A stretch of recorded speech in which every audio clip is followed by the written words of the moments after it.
माझ्या प्रोफेसरने मला सांगितलं होतं की कोणताही स्रोत वैध असतो, म्हणून मी त्यांनाच चुकीचं सिद्ध करण्यासाठी त्यांच्या स्वतःच्या शब्दांचा वापर केला.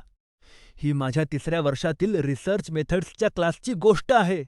माझे प्रोफेसर डकॉक, के संदर्भांशिवाय मोठे दावे करायला खूप आवडत असे. त्यांना असं वाटायचं की त्यांची पीएचडी त्यांनाच अंतिम स्रोत बनवते. एक दिवस त्यांनी ग्राहक वर्तणुकीबद्दल असा दावा केला, जो मी वाचलेल्या 2 पीअर रिव्ह्यू पेपर्सच्या अगदी उलट होता. जेव्हा मी हे त्यांच्या लक्षात आणून दिलं, तेव्हा ते चिडले. त्यांनी मला सांगितलं, "या क्लासमध्ये कोणताही स्रोत वैध आहे, जोपर्यंत तू तो योग्यरित्या साईट करतोस."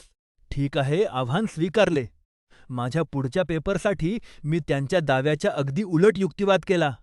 आणि माझा मुख्य स्रोत काय होता? 3 आठवड्यांपूर्वीच्या त्यांच्याच लेक्चरचा एक ट्रान्स्क्रिप्ट, ज्यामध्ये त्यांनी चुकून स्वतःच्याच भूमिकेला छेद दिला होता. त्यांनी पहिल्या दिवशी आम्हाला दिलेल्या गाईडनुसार मी त्याचे परफेक्ट सायटेशन केलं.